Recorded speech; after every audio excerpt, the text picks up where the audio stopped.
All right, hello everyone, and thank you for joining us today. I'm Paul from Changescape Web in St. Louis, and today I'm joined by Ken Tucker from Changescape Web also, and Jeff Steck from Tellerica Marketing Systems in Austin, Texas, and Ian Cantle from Outsourced Marketing in Bradford, Ontario. Today we are joined by Jay Tinkler, co-founder of Remarkably, which is a growth agency. It's a agency focused on revenue growth, and he is a specialist in applying human first behavioral science to marketing. So, Jay, before we get into any questions, can you give us a quick overview of what that means, applying human first behavioral science to marketing? What Yeah, say that 3 listen, it times fast. sounds, yeah, I was going to say, it sounds like some jargon made up by a marketer, right? But listen, I think probably the best way to describe this in our language is it's this acknowledgement that in every marketing or customer interaction that there is an opportunity for further connection, further customer interaction, further relationship, and a two-way communication. And we believe in building strategies around that so that the long-term profitable partnership that forms through that strategy is bigger and more important than just pure acquisition strategies. That's probably the best way of looking at it. All right. It's a pretty good explanation. So I guess, Ken, start with you and we'll just kind of round table the questions. Okay, cool. So, Jay, tell me a little bit about your background and why do you have a deep fascination with this idea of trust and how that comes into play? Yeah, listen, my background, I ran a digital agency for about 11 years, and I probably business in general has always felt like a bit of a round peg, square hole for me, and I've always felt like how we show up in business or how we even teach business in schools and that kind of thing sort of negates what happens relationship-wise there across the table when we're doing business. And so even when I was running the digital agency, we were looking at behavioral science strategies, looking at ways in which we could, I guess, put to the forefront what was happening for the other human that was happening at the other side of that connection via the web. And as that business grew, and as we sort of the technology started to kick in and we became, we used to compete from customized websites versus templated websites. But then, a templated solution became actually quite aligned with a lot of the human-centered kind of design principles that we were trying to push. We were starting to realize that there was an opportunity here, I guess, at a bigger level, a couple of rungs up from just digital, to have a look at the more trusted relationship that was going on across the board. And what we sort of, again, trust feels like a bit of a fluffy word when it comes to business, but what we sort of talk about there is how do we build that long-term profitable partnership that we want with customers so that the cost of our marketing ends up coming down purely because of the fact that long-term, things like we don't have to do a proposal for that customer. We don't have to, because of that trusted relationship being in place. So once, to go back in history a little bit, once I had that business, as I started to evolve and started to go, there seems to be something more here. I started to explore and go out and interview people around the world on this topic of trust.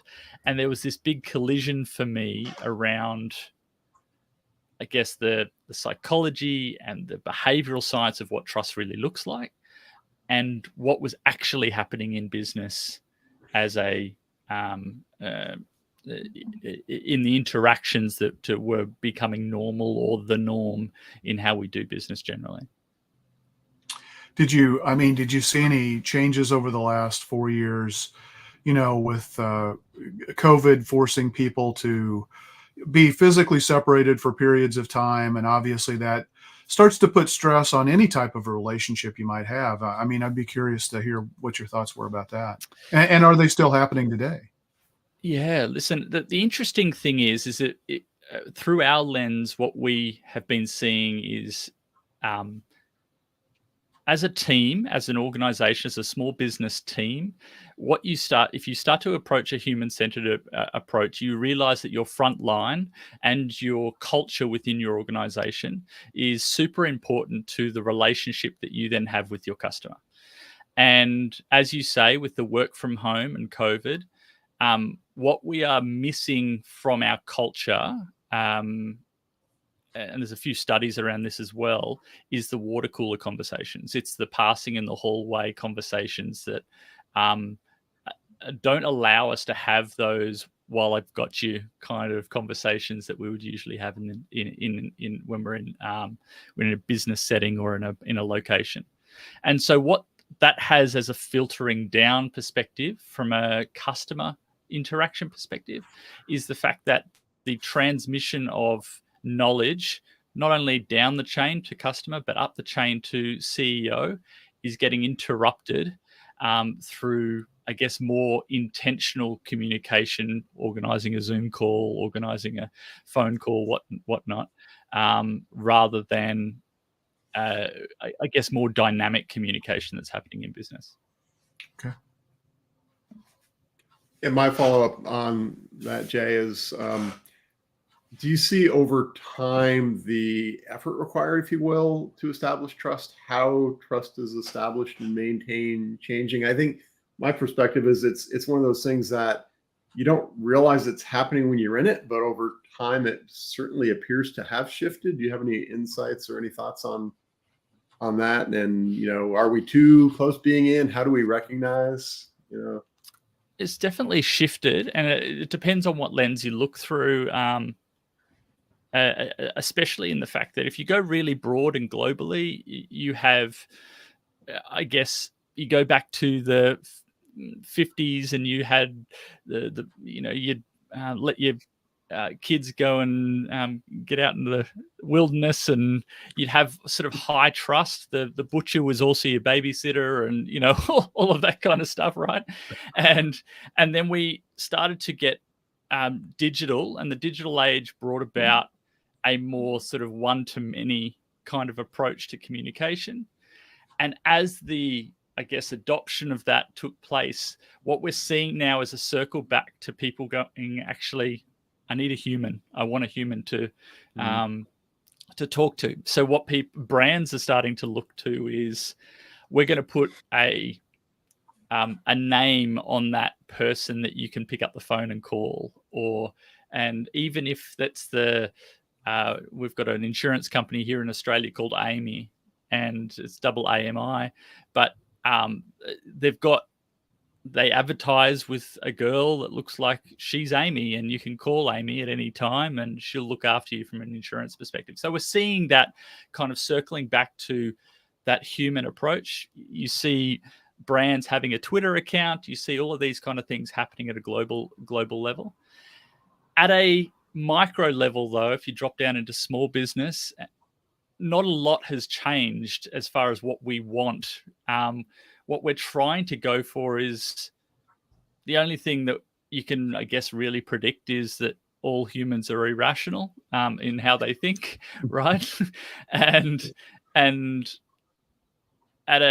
if you acknowledge that, then it becomes quite a selfish act. We're trying to mitigate risk in trust. We're trying to make sure, our lazy brain is sort of sitting there going, if I don't have to think about that relationship, that's a great relationship.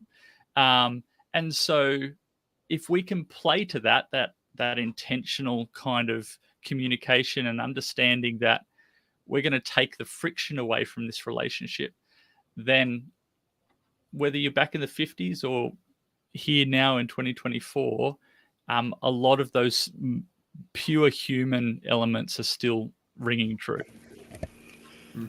You made a really good point there, and we said circling back, and this human contact. Before we had TV and radio and computer, people actually talk to one another.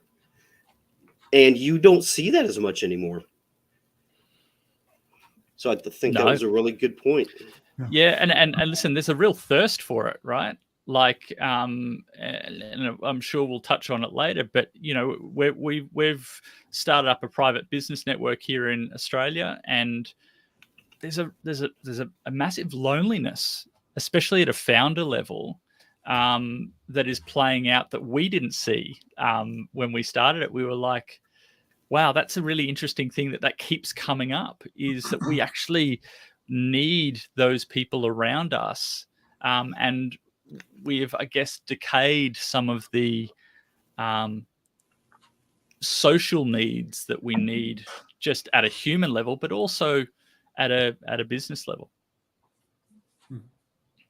I think as we move into the AI, sorry, go ahead. Go ahead, Jeff. Nope. I was going to say, as we move into the AI world, that's going to kind of change what that looks like too, the human-to-human connection too.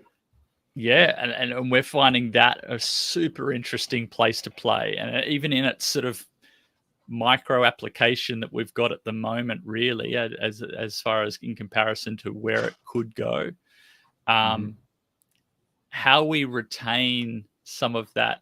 And I'm not the first person to put my hand up and say that there's some concerns around that. How we retain that social connection, even just at a content level, right? Is this really what you believe, or is this something that has been developed to make me feel a certain way?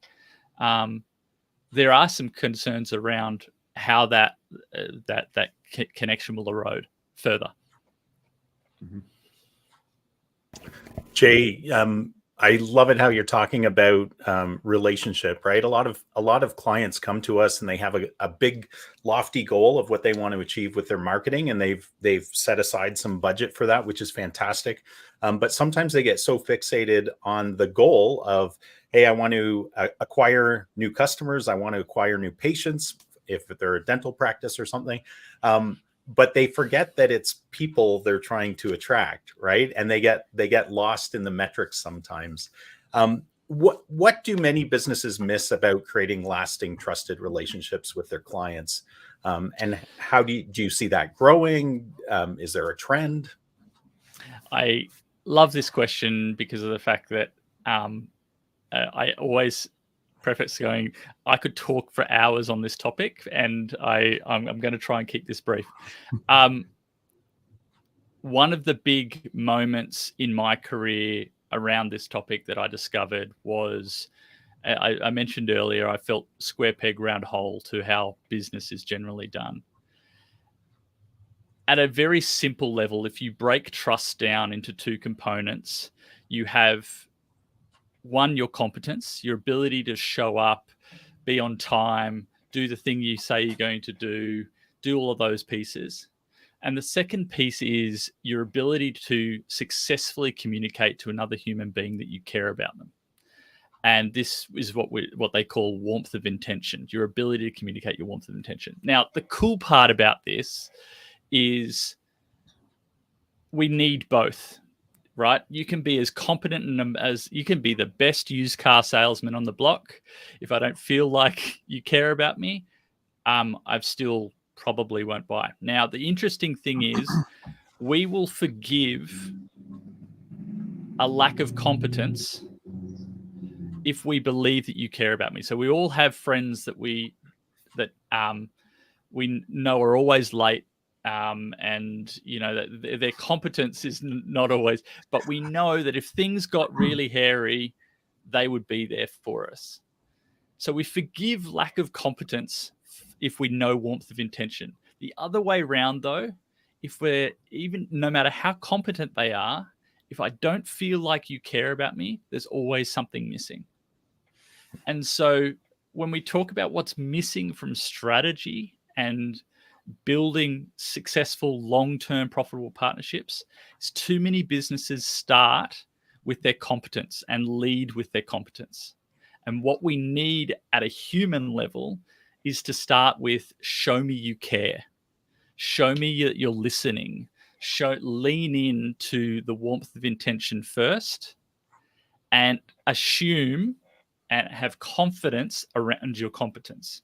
Put it on the shelf and allow and hold. I don't know if you've seen the movie Braveheart, but sitting on the mountain there, and he's saying, "Hold, hold, hold about your competence, and lean into asking another question,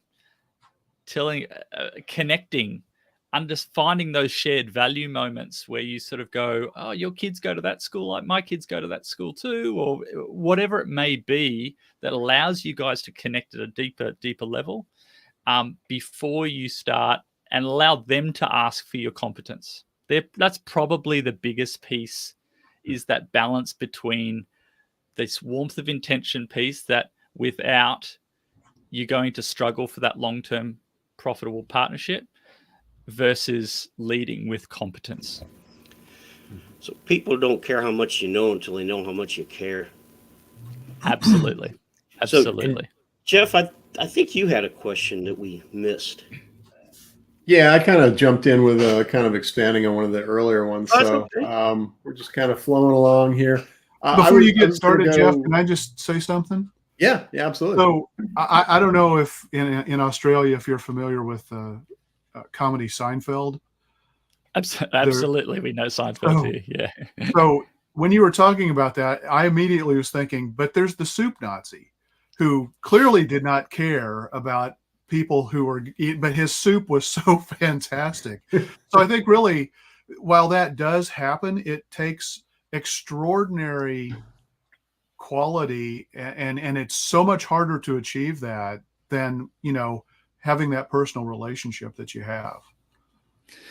Absolutely. And we're talking about that there is a place for a brand play there, right? That potentially your competence. I'm not sure whether there's a lot of people having great long-term personal relationships with the soup Nazi, but the brand itself, at a brand level, people are would have the relationship with the brand of that business, and how does that play out as a separate strategy altogether? All right, Jeff, it's yours.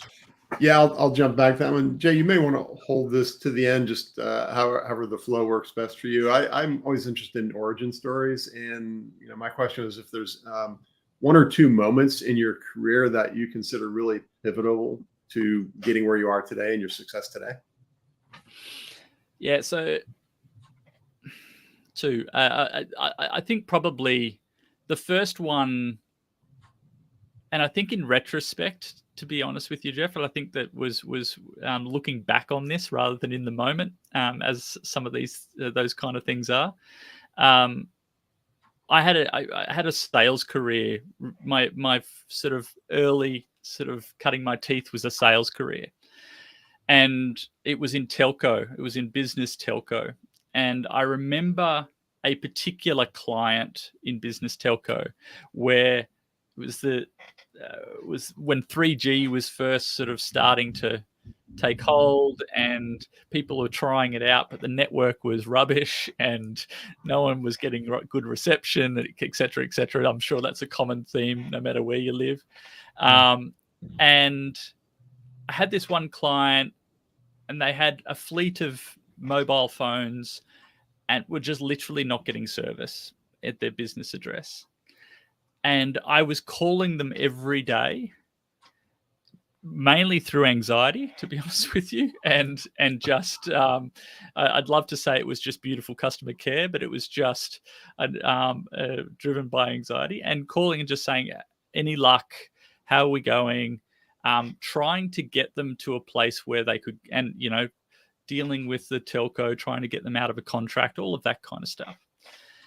And we finally sorted it out for them and got them out of their contract. They moved to a different carrier, all that kind of thing. But about 6 months later, I got a call from them, and I commented on the fact that they never got angry at me. They never got, you sold us into this, Jay. They never got angry. And I asked them why. And he said, because you called every day and I knew you cared. And I was like, wow, okay. So even with something like that, where how much we rely on our mobile phones and how irritating it is when you just can't get service, that just because of the fact that I showed up every day and made those calls was enough for them to still hold me in high regard. Lack of competence, warmth of intention.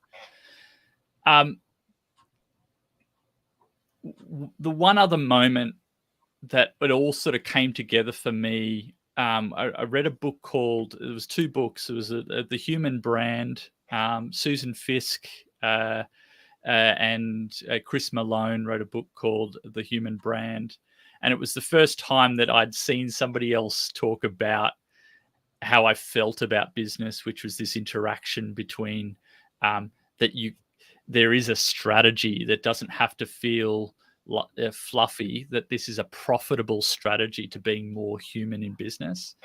And the second one, and I'm sure you guys have heard,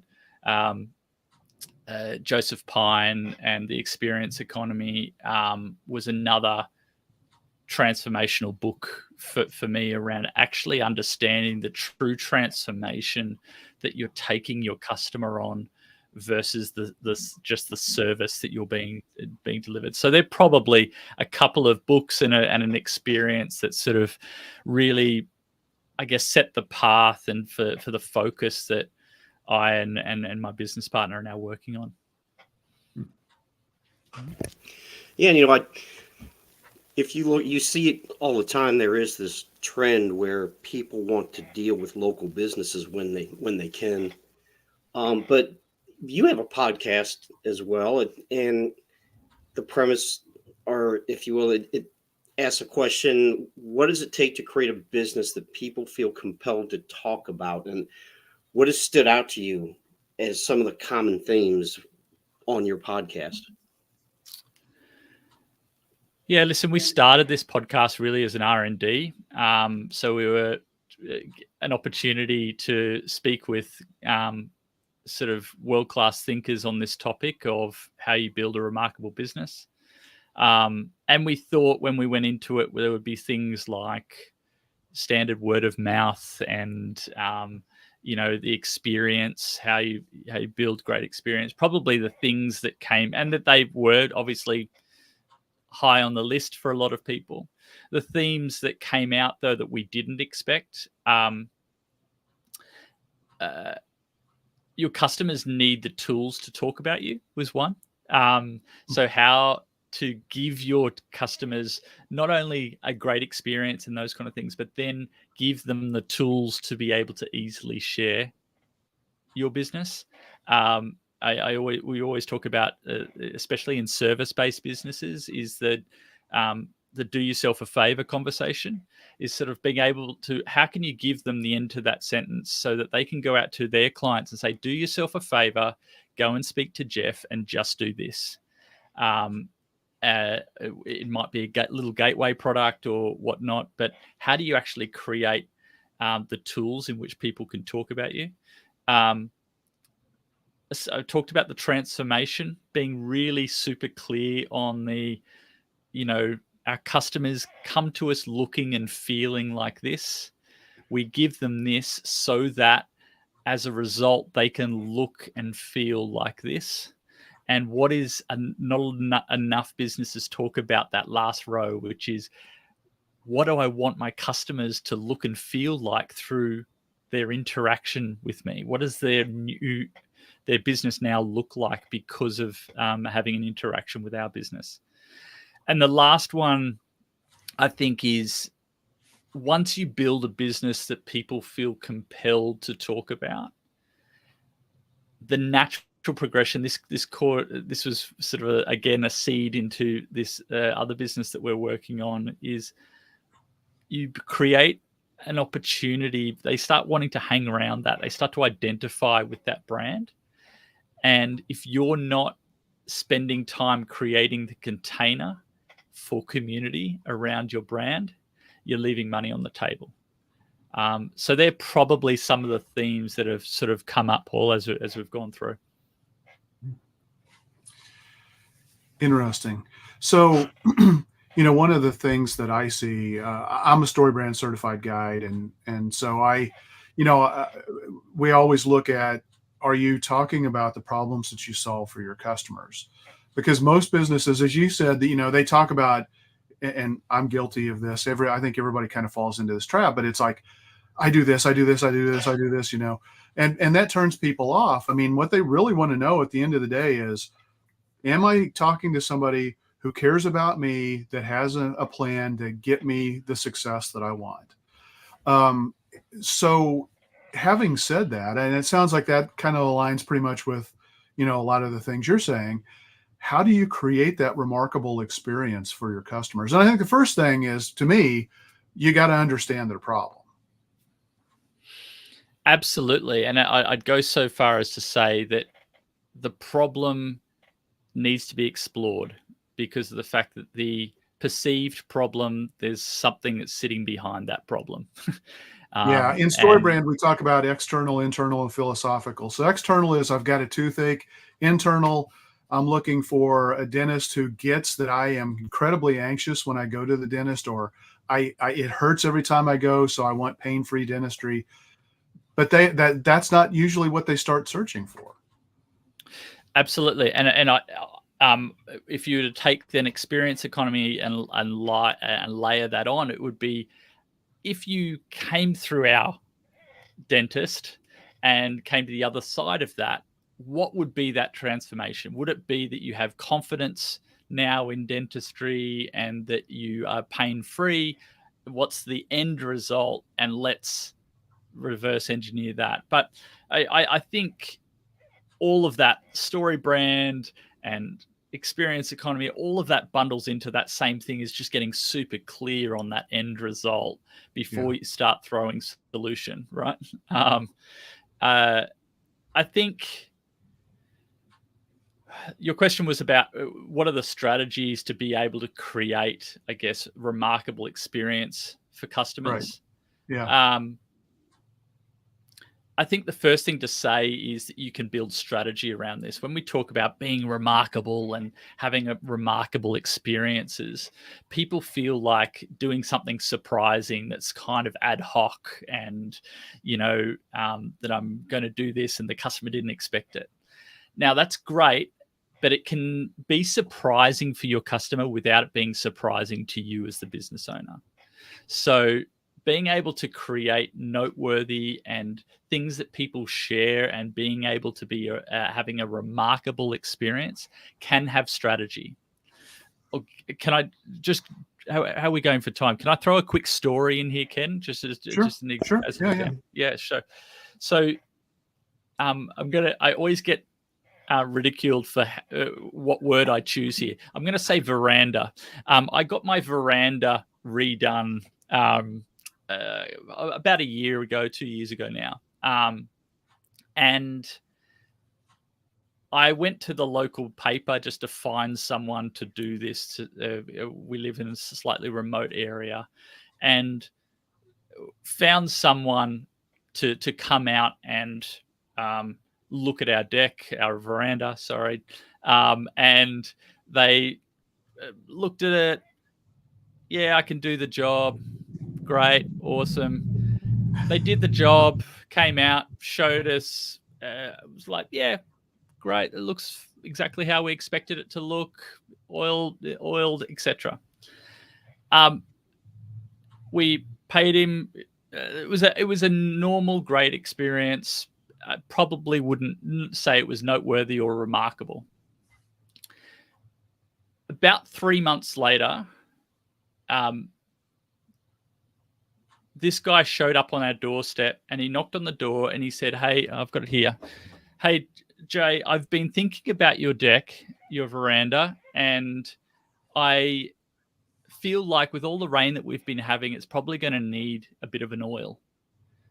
So I just thought I'd drop off a little can of decking oil for you so that you can oil it yourself." Now, in that moment, just in that moment, for me, he became remarkable. He became he created a moment that meant that, one, he was able to successfully communicate that he cared and that there was a warmth of intention there, but also that he did something that was unexpected with no element of getting something in return. Okay. Yeah. Now, the cool part about this is I'm sure that he does that with every one of his customers. And I'm sure that he has a calendar thing that he sits in his calendar 3 months after that says, decking oil to J Tinkler. And I'm also sure that he probably builds that cost into his original build. But the beauty of it is that it feels like it's a moment that he's thought about it and he's created. So that sort of illustrates that strategy around remarkable moments. Well, I think that's a great point, because I think too many businesses stop at the point of sale, and it's so much easier to get a current or past customer to buy from you again because they already know, like, and trust you. And I think if you aren't thinking about those things and what the customer experience is after they are a customer, you're missing an opportunity. And you talked about giving them tools, to be able to talk about your business. I mean, you doing something like that is going to make you much more likely, because it sounds like the initial engagement, of when he completed the project was like, okay, that's fine. But when he dropped off this oil, now you're like, you know what? I really appreciate that. I think I'm going to go write a review for this guy. And he just gave you a tool, whether you knew it or not, to kind of nudge you to take that action. So that's Absolutely. pretty cool.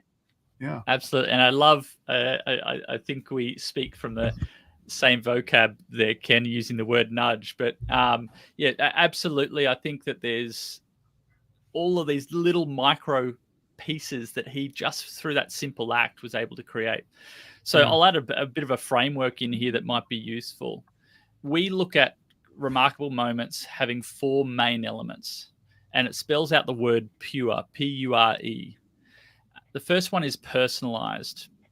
Makes sense. How do I make this moment really personalized? Now, a great example of that is we all think about sending our clients gifts at Christmas, right? But they're all getting gifts from everybody else at Christmas too, right? So there's not a lot of space for personalization there, because they're all sort of bundled up in the foyer of their business with all of the gift baskets and everything else that happens at Christmas.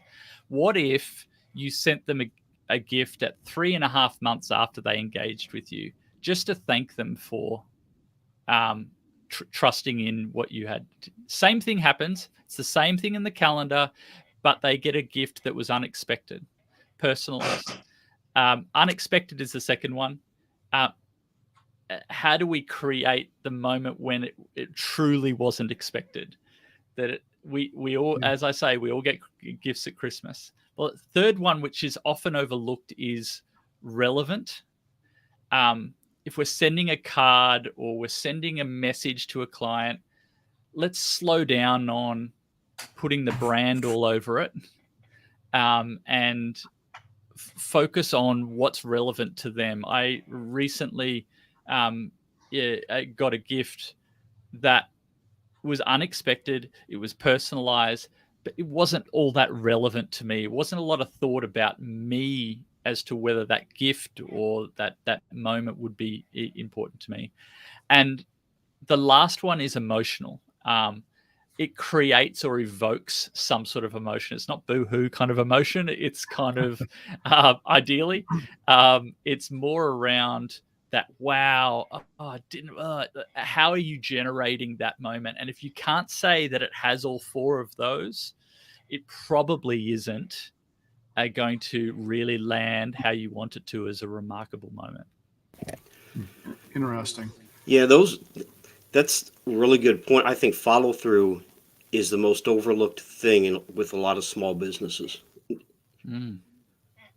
So, Jeff, I think you had the next question. Yeah, so it kind of ties into that. So we're talking about, in some cases, what may be cultural changes for businesses, how they look at customer relationships and and how they do things, does this push all the way up into their business vision and their mission? And if so, how do you recommend they tweak their business vision or mission to be more customer focused? Yeah, listen, we've got a bit of an opinion on vision, mission, and values because I think they're very useful, but they're still very focused, and it usually starts with the founder that starts to drive a lot of that activity around building the vision, mission, values of an organization. And our opinion is that we're not taking enough stakeholder opinion or perspective into building out our vision, mission, values. So it often ends up being driven by a very aspirational director who either hasn't spoken to his staff and tried to align it with the culture and what they're trying to achieve in the business, or they haven't spoken to their customer enough to know whether what they're trying to offer is actually solving a big enough problem for them. And so to start off with customer listening, we do a lot of insight work with customers, and the opportunity that comes out of intentionally setting time aside for customer listening rather than just, whether it be asking for testimonials, which are all, I guess, favored to one side of that feedback coin, is actually having true qualitative kind of conversations with customers and looking at customer insight. But the second piece is going, how do we now transpose what we believe and what we want our vision of the organization to be into aligning it with a transformation that's actually happening for our customer?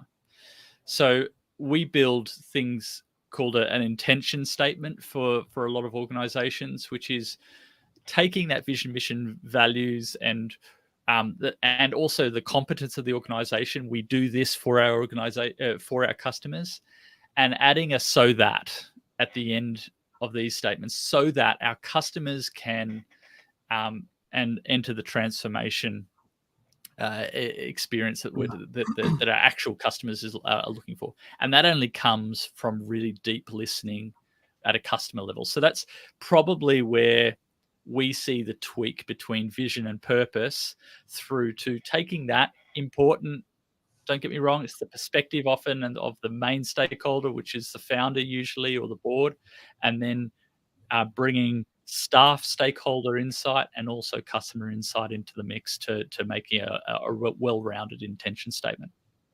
Mm-hmm. I like the "so that." I mean, that really ties it back to the value you can bring to, your client too. Absolutely. And them to their clients. Yeah. Well, it's all about transformation. Mm-hmm. I mean, it's like we've got this before state that is causing us to have anxiety or have some existential need that we've got to get taken care of, or aspirational, whatever it may be, and we need somebody who can help us kind of realize what the after state could be and then help us execute to get there. Mm-hmm. Absolutely. We find, Ken, when we're doing these intention statements, is when the customer sees it, they feel very heard. Yeah. And just in the moment of seeing that intention statement, they go, "Oh, you're on our team," rather than just someone there trying to take our money. Yeah. You're on our team, and we're on the same path together. We're partnering with you. Yeah, that's cool. Mm-hmm. And Jay, speaking of team, I understand you run a private business network in Australia called Convoy Collective. Can you tell us a little bit about what that is, how it got started, and what the purpose of it is? Yeah, so this came out of the podcast, and what we started to realize is the power of community in business and small business, and we unpacked we wrote a blueprint on what it takes to build successful community in small business. And as we looked around, in particular in Australia, for case studies for that blueprint, we realized that the true definition of community and what community looks like in small business, there weren't very many good examples of that. And there are a lot of people using it as a term, but they were audiences dressed up as community. And so to be honest, we're still on the path of trying to get it right, because it's a complex task. But we're in the business now in Convoy of trying to create the true small business community. And what we mean by that is success for us in that business is, how do we help our members find those 4 to 6 people that they can rely on, not only for referral and growing their business, but to celebrate and commiserate and give advice and mentor and help each other in this kind of lonely journey that no one else really understands, this founder journey along the way. And part of that I said, this has been a difficult journey. Part of that requires the leader, the people who started the collective to begin with, to start to hold true to vision and mission, but start to step back and let some of the community play out with a bit more horizontal relationship rather than vertical one, if that makes sense. Very cool. And how does that business network differ from things like a BNI or other types of business networks? Yeah, listen, my background has been, I've done every networking under the sun, the chambers of commerce and the BNIs. We've got a couple of other kind of similar business breakfasts, starting with B here in Australia. But listen, probably the biggest differences that we've tried to, hack the system a little bit. First one is quality connections. We're trying to drop people through a curated approach to a collective. We're trying to drop people into the right conversations at the right time, through understanding, having a deep knowledge of our members and where they're at in business at a quarterly basis. So that's a really big difference. You're not on your own is probably a good way of summarizing that. Second one is fresh knowledge. And I'm sure if you've been to a BNI, you'll understand this, is that often you're sitting there listening to the accountant talk about cash flow for the 5th time this year. And it's the same knowledge, common sense stuff that seems to be coming through. And at a certain stage in business, it was really useful for me, that stuff. But there's a point where you hit sort of a wall of starting to look at your impact and the legacy you're starting to leave behind as an organization. And that stuff, that you need something a bit more aspirational. And so we're bringing world-class thinkers into Convoy to stretch thinking. So we had a neuroscientist come in a couple of months ago to talk about how to worry more effectively in business, right?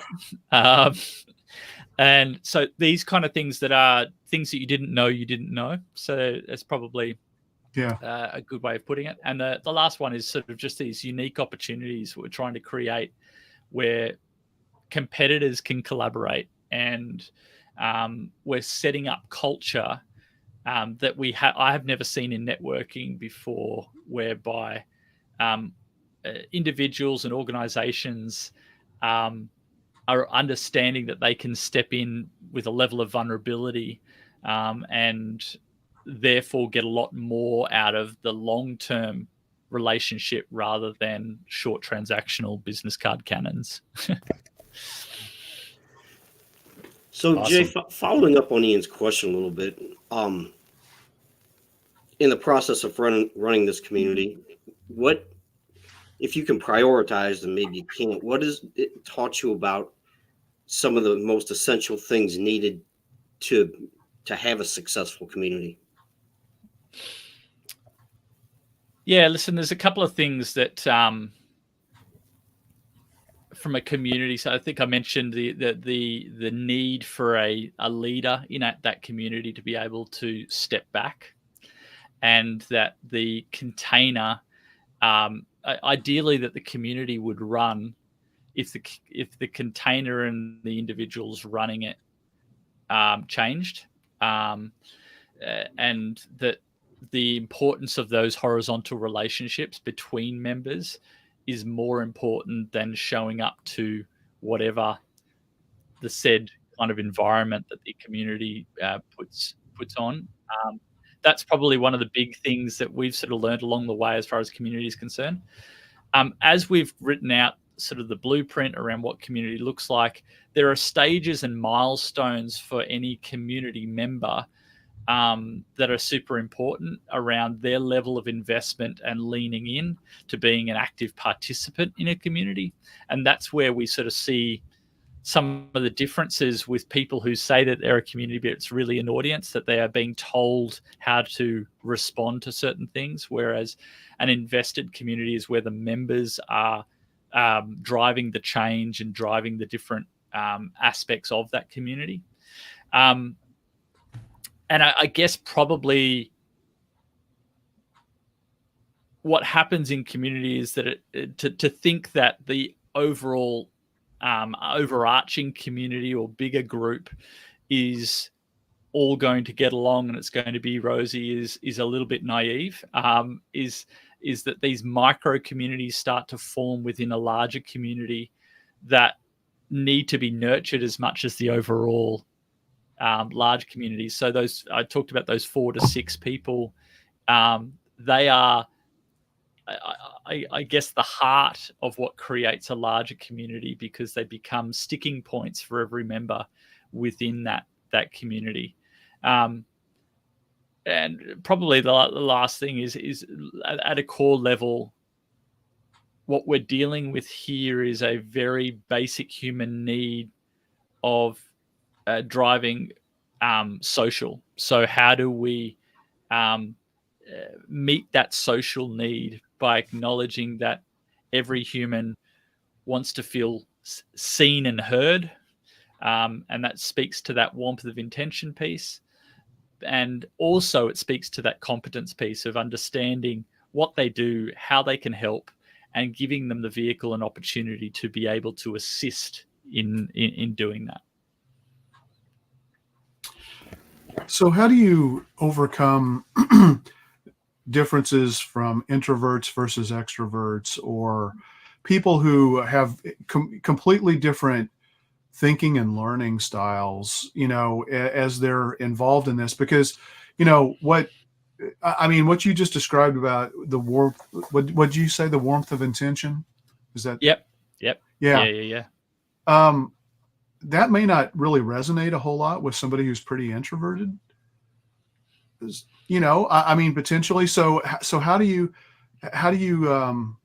integrate all of that into this collective that you have? I mean, it sounds like a fascinating concept, and I love what you're trying to do. I'm just thinking in the back of my mind, okay, but how do you keep people from spiraling out of control? How do you align people, based on the natural personality traits and the learning styles that they already have, so that you can create success? Fantastic question. And I think when we entered into this, so as I mentioned, I had a lot of networking experience. As you can probably tell, I'm somewhat extroverted in nature. My business partner, though, massive introvert, said to me when we started this business, Jay, I don't want to be stuck in a corner with holding a glass of wine and a cheese and bicky. It just doesn't do it for me, and don't put me in that environment. And so we had to deal with that right up front. What we've tried to do, Ken, and it's a work in progress, I'm not saying that we've perfected it as yet, is through the curated environment and having a number of different styles of event, both online and offline, and communicating to our members that this is a buffet rather than a degustation, so that people can choose what's valuable for them and show up to what's valuable for them. We are able to create environments that suit both types of personality type. So I'll give you a quick example. We have a signature event at the end of the month, which is our collective event, which is similar to a cocktail evening. Turn up. We help curate people that you can connect with on the night prior. We send you a playlist to listen to on the way to the event. We curate. You're met at the front door, and you're walked through what to expect when you come in through the door. There's someone that meets you at the front of as you walk through the main door, which is a cupboard, believe it or not. And you come through a cupboard into this venue. And once you come into the event, you're introduced to 2 or 3 people. Now, there are still people that still find that a bit overwhelming and don't really want that kind of environment. So we have a thing called a business dinner done different as part of Convoy, which is 10 to 12 business owners coming and having dinner together. And we curate the right people to connect with the right people, both personality, shared audiences, what they're trying to achieve. And those kind of intimate environments cater for a different type of personality who prefers that kind of environment. And then we have online environments where we do round tabling, where some people turn up and really want to be part of the conversation, and others want to connect via the chat or connect with people privately one-on-one or those kind of things. So we try and cater for it, Ken, but it's a balance of different types of events and the customer experience. How do we make sure that even introverts, neurodiverse people all still feel seen and heard in the way they want to be seen and heard? I mean, it almost sounds like it's concierge level service. That's one of our products is concierge. Yeah. So it's how do we actually build a concierged approach to this so that people don't feel alone. Okay. So we are coming up on an hour here, but Jeff, I think you had a question. We can get that in. Yeah, I think it's actually a good one to kind of start winding down on. Jay, if there were just maybe a couple of things you would recommend to any business owner that's listening, and oh, by the way, we should also give you the opportunity to let people know how to find your podcast. But if there were a couple of things that you would recommend to business owners who are listening to this, or hopefully then your podcast as well, what would those recommendations be? Listen, the first thing I would say is whatever you're doing around customer listening, double it. That would be my first recommendation. No, I haven't come across a business yet that is doing enough customer listening and putting strategy around how they create opportunity for their organization through customer listening. I think that if we're starting to think about the transformation of a product, I think that probably one of the things that I would be recommending is we talked about it earlier, but what is the thing that's going to help you to get better understanding of the true transformation that your customer is going on, and define that. And that might be across 3 different avatars of customer that go through a different, but define it through how they look and how they feel. How do they feel at the moment? Are they anxious? And what's, as Ken, you said before, what's the other state? What's the state that they want to get to? I don't think we're spending enough time dealing with that.